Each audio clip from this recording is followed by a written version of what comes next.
Now we will start with another new topic called ratio analysis.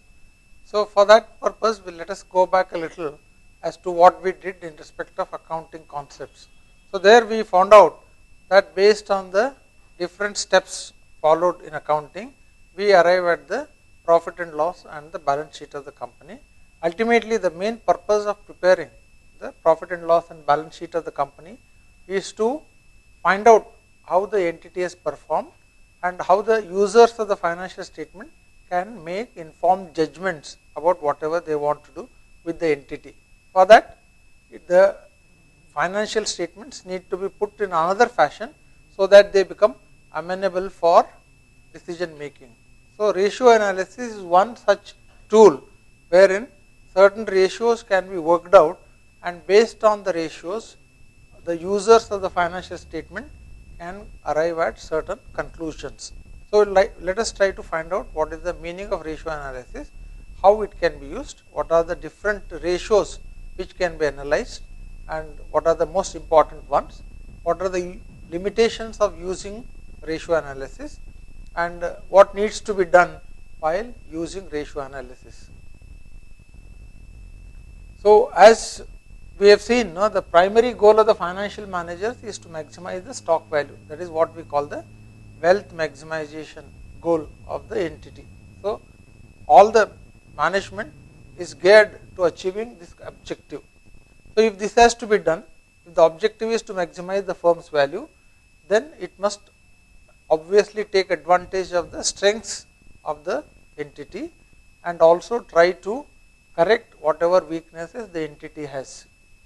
So the financial statement analysis helps the managers identify deficiencies and then take appropriate actions to improve the performance. So as we know, financial statements report both on the firm's position at a point of time, that is on the basis of the balance sheet, we get the position of assets and liabilities as on a particular point of time, and on its operations over the same period, that is on the basis of the profit and loss, we will be able to find out as to what has been done during the particular period. But the real value of the financial statement lies in the fact that they can be used to help predict future earnings, dividends and free cash flow. Obviously, the most important point for any investor or for any person is to know what is likely to happen in future, because the value of a firm will be dependent on how the firm is likely to generate future cash flows, how much dividends they are likely to distribute. These are the questions which need to be answered. So in order to find out as to what is likely to happen in future, we need to study the past and then try to use that as a yardstick for predicting the future. So therefore, financial statement involves, first of all, a comparison of the firm's performance with that of others in the same industry. That is what we call a peer analysis. That means we want to compare the performance of a particular entity with similarly placed entities. For example, if we want to find out what is the performance of Infosys, we will have to compare it with similarly placed industries like TCS or Wipro. Therefore, such an analysis is called a peer analysis. Secondly, evaluating the trends in the firm's financial position over time. In addition to comparing it with other firms of the same size and nature, we also have to find out as to how the entity itself has performed over a period of time. Such an analysis is called a time series analysis. That means how the entity has moved in the last, say, 3 years or even 5 years or maybe even last 10 years, whether there has been continuous growth in sales, whether profits are going up, whether the net worth of the entity is going up, and things like that can be analyzed based on the analysis of the financial statements. So in order to do this kind of analysis, it will not be possible for us to compare one firm of one size with another of a different size. Therefore, one way of circumventing this problem is to calculate the ratios and thereafter compare the ratios. In fact, if the sales of one company are, let us say, 10 crores and profits are, let us say, 20 lakhs, and another company with 1 crore sales and profits of 2.5 lakhs. So it is difficult to compare such figures. So the moment you convert them into some ratios, that means a ratio of profit to sales, then it becomes easier to find out which of the two companies is more profitable than the other. Therefore, ratio analysis becomes a very useful tool in finding out the comparison between two entities. That means it helps in analyzing the situation better. So, before that, let us understand what is the meaning of a ratio. A ratio is an arithmetical relationship between two figures. For example, ratio of debt to equity. It is called a ratio. That means we want to know how much is the debt in comparison to equity. So, debt of the entity is divided by the equity of the entity to arrive at a ratio. So, therefore, financial ratio analysis is a study of ratios between various items of groups of items in financial statement. So, we take different items or we may take even groups of items. For example, we may try to compare, let us say, the current assets of the entity with the current liabilities of the entity. Current assets are what? They are a group of assets which are convertible into cash over a period of 1 year. Similarly, current liabilities are those liabilities which need to be repaid over a period of 1 year. Therefore, we may be comparing a particular item or we may be comparing particular groups of items also, and all these are converted into certain important ratios and then they are analyzed. And for this purpose, we can divide the ratios into 5 broad categories. One of them is called the liquidity ratios, second is called the capital structure ratios or the leverage ratios, third is called turnover ratios, also known as activity ratios, fourth is profitability ratios, and then we have valuation ratios. These are 5 of the important categories, but there are still a lot of other kinds of classifications also, but for the present we will stick to these 5 categories of ratios and we will try to discuss each one of them, and within each category we will try to find out certain important ratios and try to understand the significance of each of these ratios. So, let us start with the liquidity ratios. They are also known as the short term solvency ratios. So, a liquid asset is one which can be quickly converted into cash. That is the meaning of a liquid asset. That means asset which can be converted into cash without loss of time and with negligible loss in value. That means if you can convert it without any loss of value and at a faster rate, then it is called a liquid asset. So, liquidity refers to the ability of a firm to meet its obligations in the short run, usually 1 year. Normally, what we try to find out is whether the entity is able to meet all its obligations which arise during the course of a year, and this they can meet only if they have assets which can be converted into cash, so that all those liabilities can be met on time.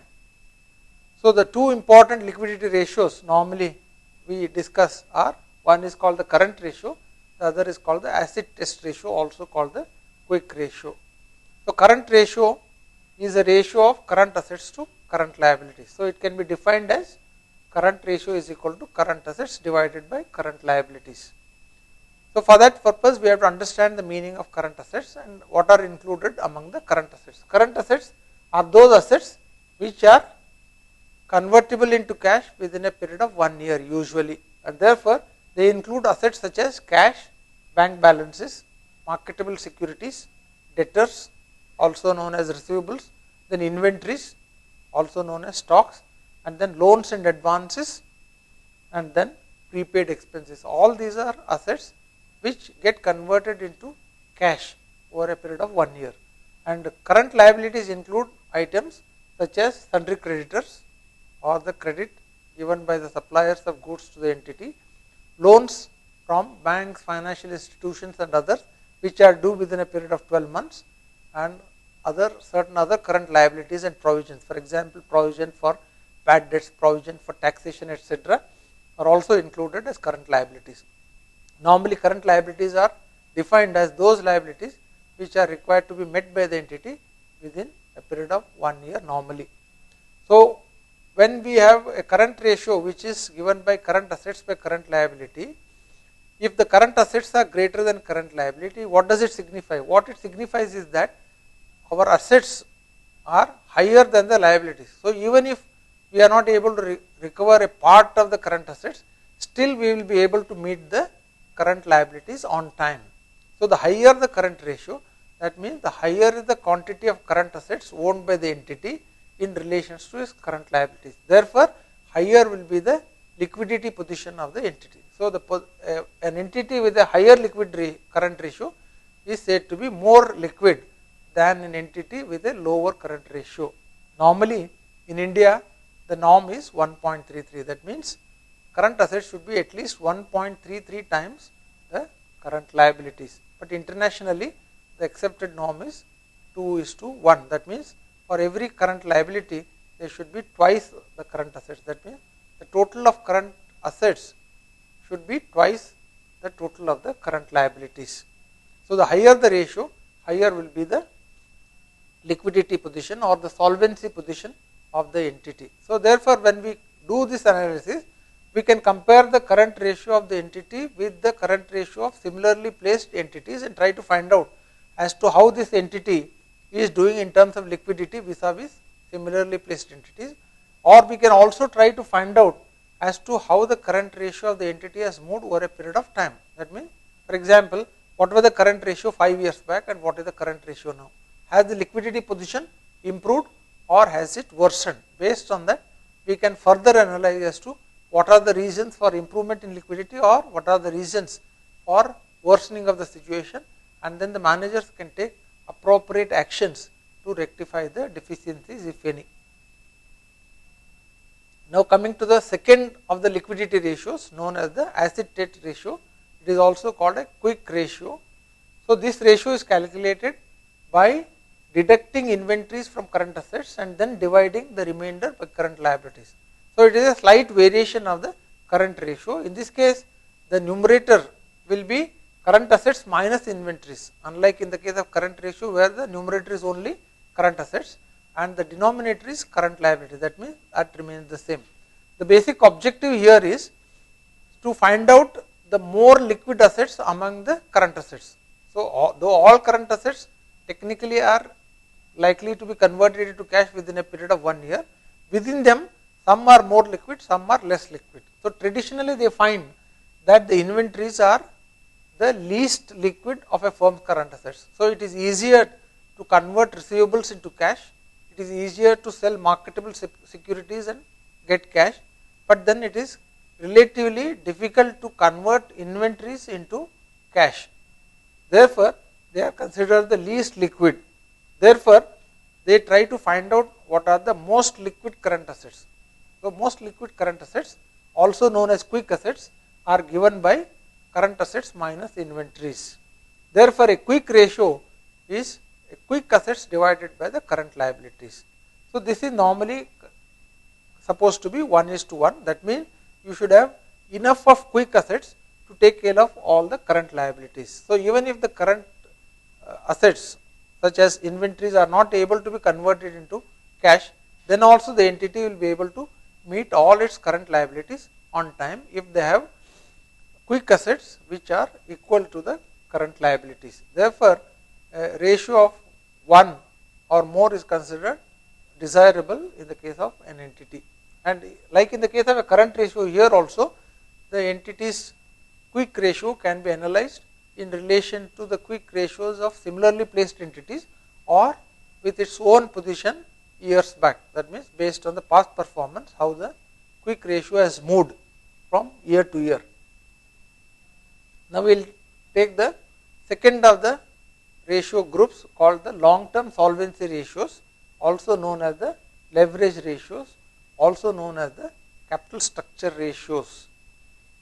So, these are also one more name is there, that is also called the debt management ratios. For that, you have to understand the meaning of capital structure.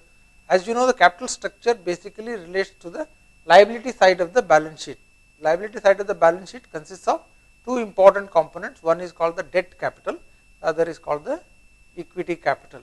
So, both are treated as capital, one is debt, the other is equity. So, the total structure of the liability side is known as the capital structure of the entity. That means how much of debt is there and how much of equity is there.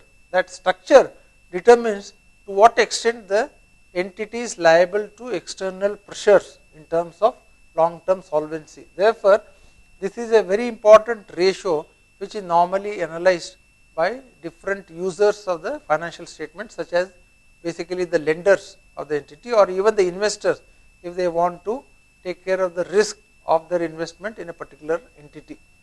So, what here we do is the ratios are calculated separately. For that we have two kinds of ratios. One is called a structural ratio, the other is called the coverage ratio. As I said, structural ratios typically take care of the structure of the liability side of the balance sheet. That means they try to compare as to what is the debt and what is the equity, whereas coverage ratios typically want to find out as to what are the repayment obligations of the entity and to what extent the entity is likely to service these repayment obligations. That means what they want to compare is the obligations vis-a-vis the cash accruals which the entity is generating, whether the cash accruals are enough to take care of the repayment obligations. Repayment obligations may be in terms of interest as well as repayment of the principal amount borrowed. So, let us start with the structural ratios. So, structural ratios, as I said, are based on debt and equity component. So, we want to find out what is the proportion of debt and what is the proportion of equity in the capital structure of a firm. So, the most important ratio in this is called the debt equity ratio. It is defined as debt divided by equity. So, the numerator, what we call debt, consists of all debt including short term as well as long term. The denominator of the ratio, that is the equity, consists of all net worth plus preferred capital, even the preference shareholding is also taken into account, plus the deferred tax liability also is taken into account, because that is also part of the net worth. The liability which is required to be met at a later date is treated as a deferred tax liability. So, basically the lower the debt equity ratio, the higher the degree of protection enjoyed by creditor. That means the entity has borrowed less and has more of its own funds. So, the creditors are secure in the knowledge that the ability of the entity to service the debt will be high because of the lower debt components. So, normally in some cases, for example, financial institutions, basically they may take a variation of the debt equity ratio. As we have seen, debt equity ratio normally is all debt divided by equity, whereas in the case of financial institutions, they may take only the long term debt. They may exclude the short term debt, that is current liabilities will be excluded. Only term liabilities will be taken in the numerator side, and the denominator will definitely be only the equity. Therefore, that will also tell you as to what are the long term liabilities of the entity vis-a-vis the equity. And there is a variation of this structural ratios known as the fixed assets ratio. It is defined as fixed asset divided by long term funds. That also gives an idea as to how the funds obtained on the basis of long term have been invested in terms of fixed assets, whether all these long term funds have gone into the fixed assets or not, or to what extent they have been used to finance the current assets.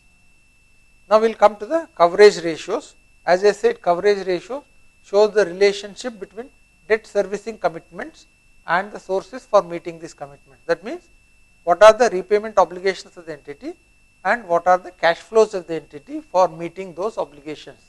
So, there are different ratios based on what is taken in terms of repayment obligations and what is taken in terms of cash flows.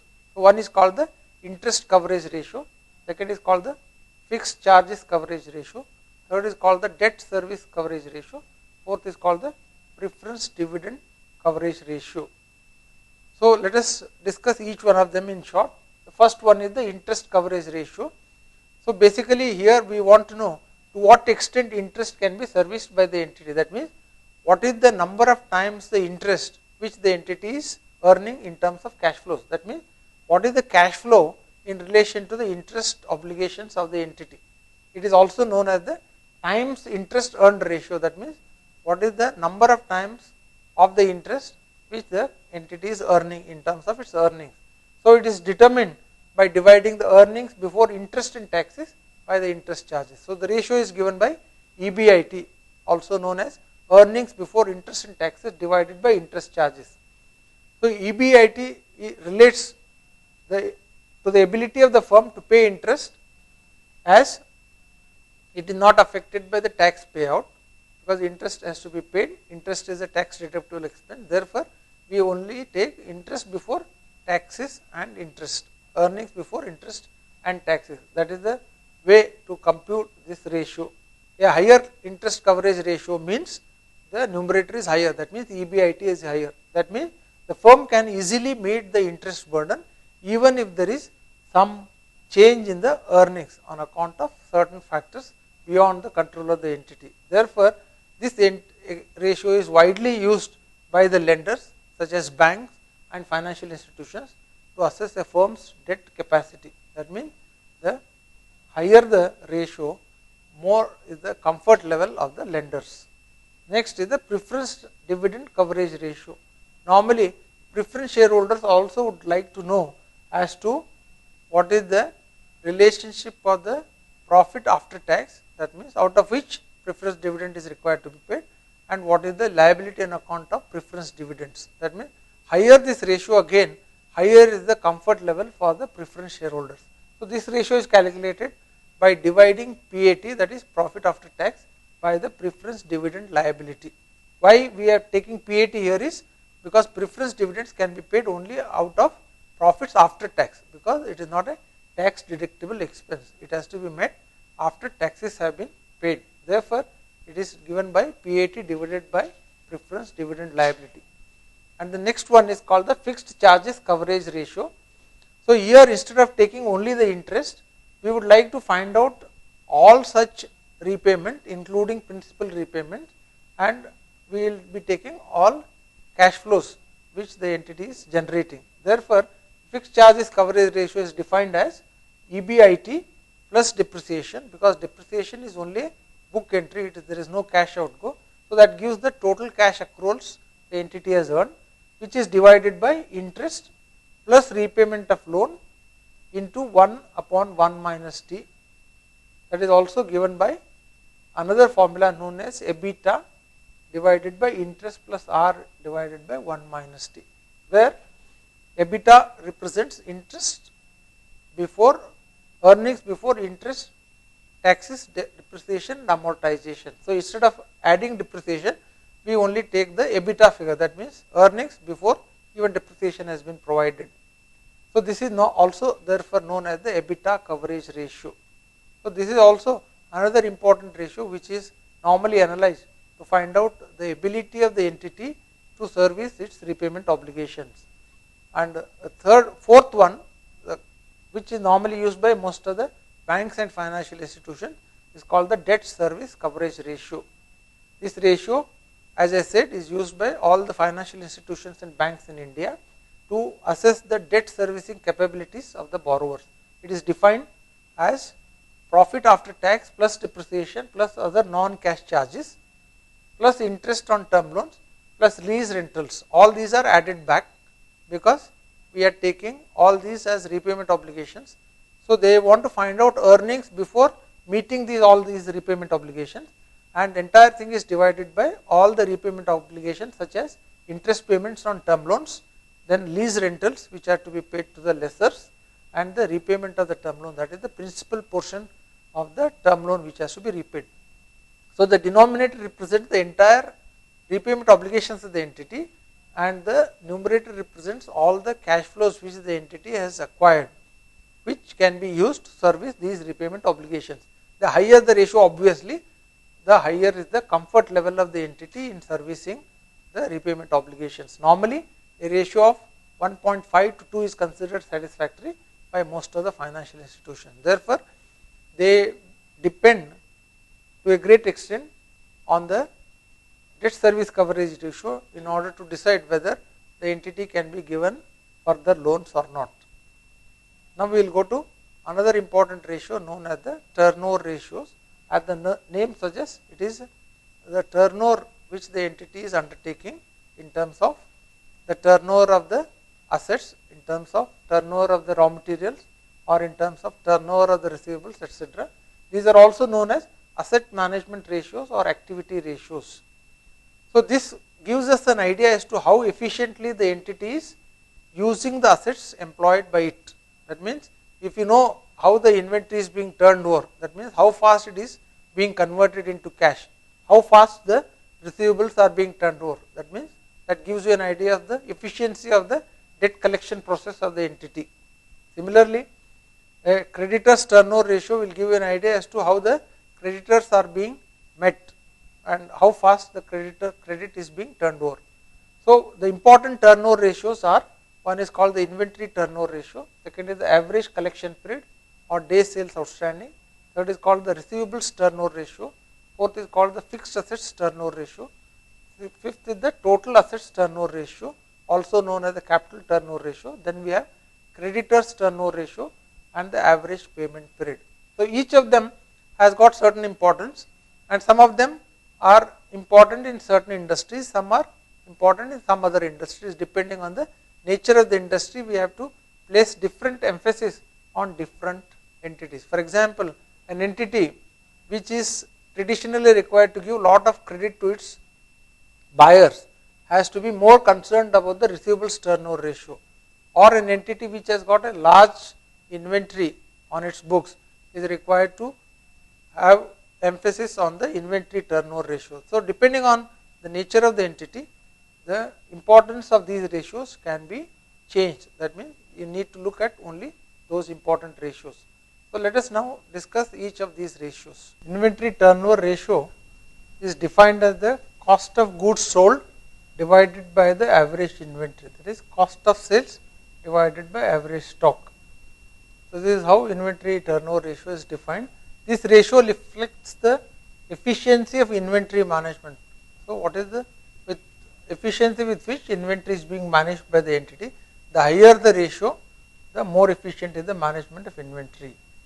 This, however, may not be true in all cases, as low inventory may result in frequent stockouts and consequent loss of sales and customer goodwill. That means, just because the entity has got a high turnover ratio does not mean that it is everything is okay, because they may be keeping very low inventory and turning it over faster, with the result that they may be running out of stocks frequently, which may lead to lot of interruptions in production, as also loss of sales and consequently the loss of customer goodwill, that is a long term loss to the entity. Therefore, they have to manage in such a way that the lack of inventory does not affect the production schedule of the entity. And next is receivables turnover ratio, also known as the debtors turnover ratio. This ratio shows how many times sundry debtors turn over during the year. That means, to what extent is the collection made in terms of the collection of sundry debtors over a period of 1 year. So, it is defined as net credit sales, that is the total amount of sales made by the entity on credit divided by the average sundry debtors or average sundry receivables.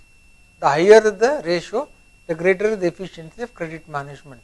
So, why only credit sales are taken? It is because the only credit sales result into sundry debtors. Cash sales do not result into sundry debtors. Therefore, only net credit sales have to be taken, and we take the average sundry debtors by taking the average of the opening balance and the closing balance. So, normally average sundry debtor is equal to opening level of sundry debtors plus closing level of sundry debtors divided by 2. Then the next ratio is called the average collection period.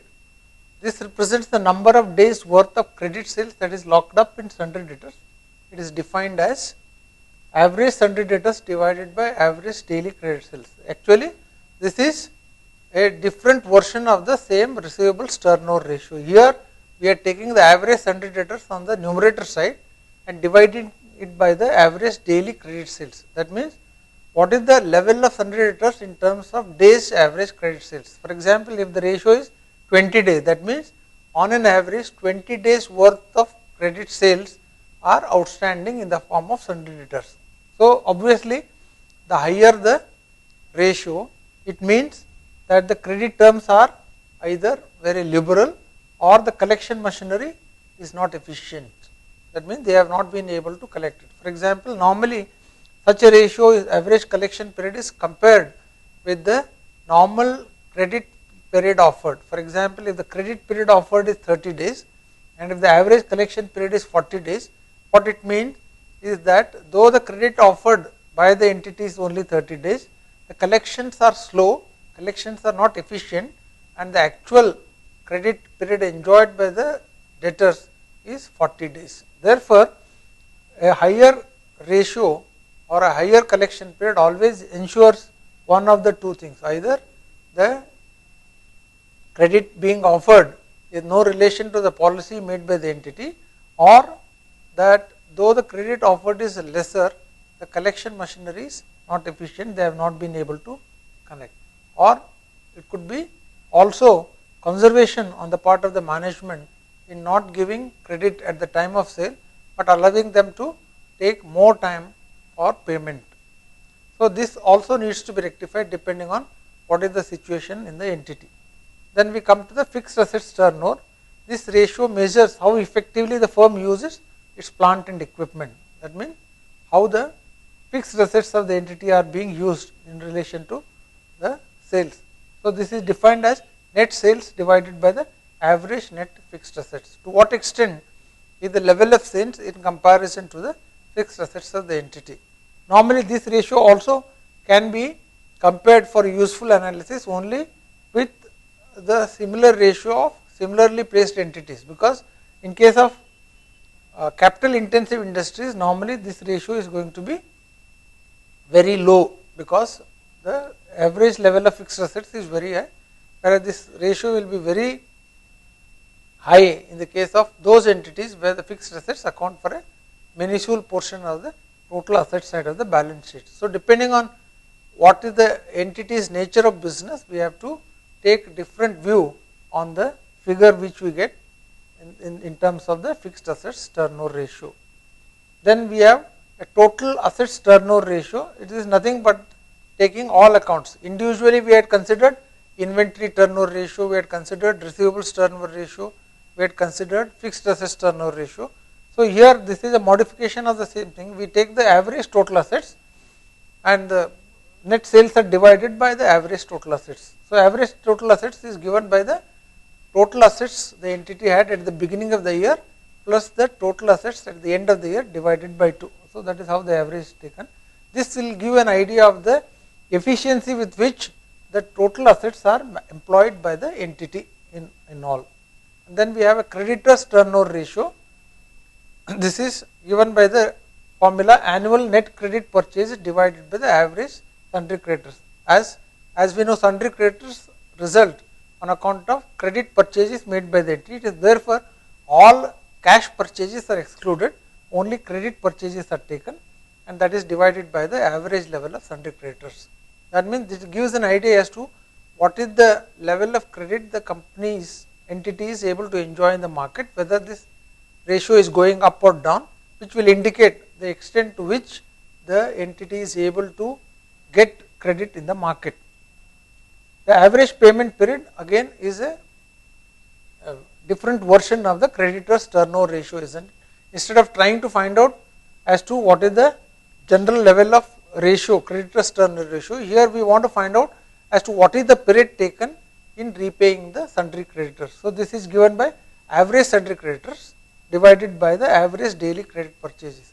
Suppose this period is, let us say, 30 days. That means, on an average the entity is enjoying a credit of 30 days on all its credit purchases. That means, the entity is required to pay back the money only after an average period of 30 days.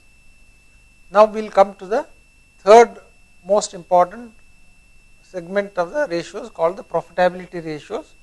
As the name itself suggests, these ratios are concerned with the profits made by the entity. So, the profitability of course is a net result of the number of policies and decisions. Profitability ratio shows the combined effects of liquidity, asset management and debt on operating results. So, that means, once these ratios are analyzed, then we can have decision as to how the company is managing its liquidity, how the company is managing its assets, and how the debt and the operating results are being managed. So, there are a number of profitability ratios. Some of the important ones are, one is called the gross profit margin, second is called the EBITDA margin, third is called the net profit margin, then you have return on assets also known as ROA, then basic earning power, then we have return on capital employed, normally this is called ROCE, and then return on equity also known as ROE. So, as the name suggests, gross profit margin is nothing but the ratio of gross profit divided by the net sales. So, it gives an idea of the efficiency of production as well as pricing. Pricing, because net sales is an indicator of pricing of the entity. That means higher the price, higher will be the value of net sales, and gross profit is a measure of the efficiency of production. So, this ratio gives an idea as to how the entity is performing in respect of its operations. EBITDA margin is a margin on account of EBITDA. So, this is given by the formula EBITDA divided by sales. EBITDA is nothing but earnings before interest, taxes, depreciation and amortization. That means we would like to know the operating earnings of the entity before taking into account the interest obligations or the tax obligations and the depreciation, which of course is only a book entry. So, this ratio reflects the operating efficiency of the firm. Then we have the net profit margin. So, as the name suggests, it is net profit divided by net sales. This shows the earnings which are attributable to the shareholders. That means as to what are the earnings which the shareholders will be entitled to. This will be only after taxes have been paid. Therefore, we take profit after tax, and that is divided by the net sales. So, this gives us an idea of the overall efficiency of production, administration, selling, financing, pricing and tax management. All these are taken into account because all these go to affect the net profit of the entity. Then return on assets is another important ratio called return on assets, also called ROA. It is given by profit after tax, that is PAT, divided by the average total assets. That means whatever assets have been employed by the entity, to what extent they are able to generate the profits. Normally a ratio of 1% is considered reasonable, but of course this cannot be a hard and fast rule, because it, depending on the nature of the industry in which the entity is in, the ratio may change drastically from one entity to another entity of a different industry segment. Basic earning power is defined as EBIT divided by average total assets. This gives the earnings before interest and taxes. So, instead of taking profit after tax, here we take earnings before interest and tax and then divided by the average total assets. And return on capital employed, this is another important indicator of the efficiency with which the capital is being employed. As we have seen, capital here means both the debt capital as well as the equity capital. So, return on capital employed gives us as to what is the return they are employing, they are getting on account of whatever money they have employed in the business. So, this is given by EBIT into 1 minus T. That means we are taking earnings before interest and taxes and multiplying it with 1 minus T. That means tax effect is taken out. That means what we are considering here is only earnings before interest. Why interest is not deducted from earnings is because interest also is a return on the debt capital employed by the entity. So, we would like to know what are the earnings before interest, but after taxes. So, in order to arrive at that, we have to multiply EBIT with 1 minus T and divide the entire thing by average total assets, where T is called the tax rate. So, if 30% is the tax rate, then we have to take it as 1 minus 0.30, that is 0.7% of the total earnings before interest and taxes will be the earnings before interest. Now, we come to another important profitability ratio known as the ROI, that is return on investment, that is on the return on capital employed. This is also given by return divided by capital employed into 100. It also can be given as profitability ratio into capital turnover ratio. This is a variation of the same thing. Then return on equity is defined as equity earnings divided by average equity. That means what is the earnings or the equity shareholder. This is an important indicator of the return which the entity is able to generate for the equity shareholders. So, most of the investors are interested in knowing what is the return on equity generated by the entity. So, this is the most important measure of performance in respect of equity investors, to know as to how the entity has been able to generate return on their investment. Now, we will take up the last of the 5 categories of ratios. This one is called the valuation ratios, also known as the market value ratios. The most important among these ratios are, one is called the price earning ratio, also called the PE ratio, then we have EV into EBITDA ratio, that is a ratio in respect of value of the entity, that is the enterprise value, to the earnings before interest, taxes and depreciation and amortization. Then we also have a ratio known as the market value to book value ratio. What is the market value of the entity's share and what is the book value of the share, and how many times is the market value as compared to the book value. So, price earning ratio is the most important ratio used in the stock market analysis. So, it is defined as market price per share divided by the earning per share. That means, what are the total earnings per share of the entity. So, what is the meaning of this? What it means is all the earnings which are attributable to the equity shareholders is divided by the number of equity shareholders, that will give us the earnings which the entity is generating per share, and market price is the price in the market for purchasing or selling of that share. So, this gives an idea as to how many times is the market price of the share as compared to its earnings. The higher the ratio, the higher is the value of the company. And then the other two ratios are also used mostly in the stock market analysis. Now, before we conclude, we will have to find out what is the significance of the ratio analysis, what are the uses of ratio analysis and what are its limitations, and how to take care of the limitations of the ratio analysis in order to arrive at meaningful decisions. So, as we know, ratio analysis is a useful tool and it provides useful information concerning a company's operations and financial condition. It does have limitations and therefore, we need to give attention to these limitations. So, some of them are as under. One is, in case of multi-divisional firms, it is difficult to develop a meaningful set of industry averages. So, there peer comparison becomes difficult because a company may have many divisions and for each division we are required to calculate different ratios, and each of these divisions may have to be compared with a similarly placed industry which is operating in the same segment. So, it may become slightly difficult for undertaking this kind of analysis. And secondly, the analysis may not necessarily be good in terms of the ratios. So, it is best to focus on the industry leaders ratios. So, there this is done by what is known as benchmarking. Benchmarking is nothing but trying to fix a reference point so that the entity tries to achieve that. Normally, this reference point will be the ratios which are there with the market leader in that particular industry. So, once that is done, the entity can compare its own ratios with the benchmark ratios, and if there are ratios are not good, then the entity has to strive to achieve these benchmark ratios.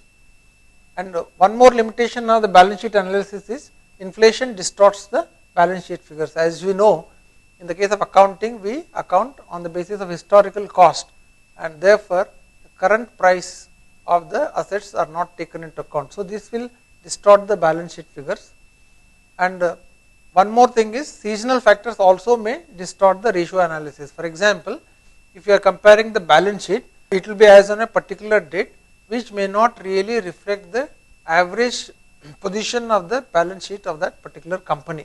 So, seasonal factors do distort the ratio analysis, and some of the entities may also follow what are known as window dressing techniques, that is trying to present a better picture than what is actually there. That means trying to dress up the balance sheet, and that will lead to long analysis and wrong decisions.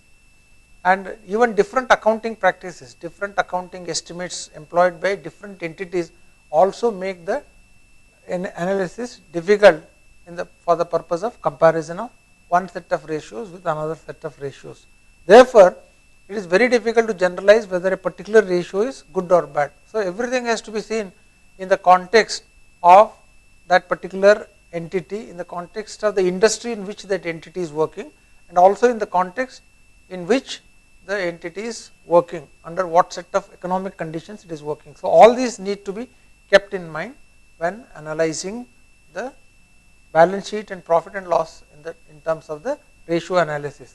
Therefore, what they say is, it is not sufficient to merely look at the numbers, we have to look beyond the number. Therefore, this heading called looking beyond numbers. Numbers themselves may not give you what is actually required. There are a lot of other factors which may be not reflected in the financial statement. There could be a lot of qualitative factors which may not have gone into the making of the balance sheet and profit and loss account. So, therefore, in order to ensure that your analysis is good, analysis is able to take care of the actual strengths and weaknesses of the entity, we need to keep lot of factors into account. And the American Association of Individual Investors, known as AAII, has summarized the quantitative factors as under. So, what we need to find out here is, we need to answer these questions and then try to find out whether that will have any effect on the companies or entities working. First of all them is, are the company's revenues tied to one customer? That means, is the company dependent on only one customer? So, even if the numbers may be good in terms of ratio analysis, but if the company is dependent only on one customer, that means there is some kind of weakness. If something happens to that customer, the entity is likely to face problems. Second question is, to what extent are the company's revenues tied to one key product? Is the company dependent on only one product, or they have different products in which they can have competition? So, here what is important is, if the company's revenues are dependent on only one product, if something happens to that product in terms of demand or in terms of competition, the company may come into trouble. So, the bigger the number of products or the higher the number of products, then it will be better for the entity. And the third question is, to what extent does the company rely on one single supplier? Like the entity relying on a single customer, here to what extent it is relying on a single supplier? That also is one cause of concern, because if anything were to happen to the single supplier, the entity will be in problem. And fourth one is, what percentage of the company's business is generated overseas? That means, is the company only active in the domestic market, or is the company also active in the foreign market, export market? If so, how many countries it is exporting to? So, the higher this figure, the better it is for the company. That means, the company's risk gets diversified into different markets. And what is the level of competition in the industry? How fierce it is? And what are the future prospects for the industry? And what is the legal and regulatory environment in which the entity is working?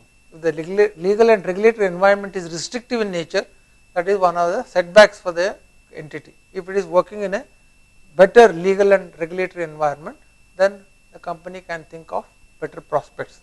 Therefore, to conclude, what we have to do is, in addition to analyzing the ratios, we also need to keep in mind different factors which go into making the entity a strong one. So, based on this only, we have to arrive at meaningful decisions.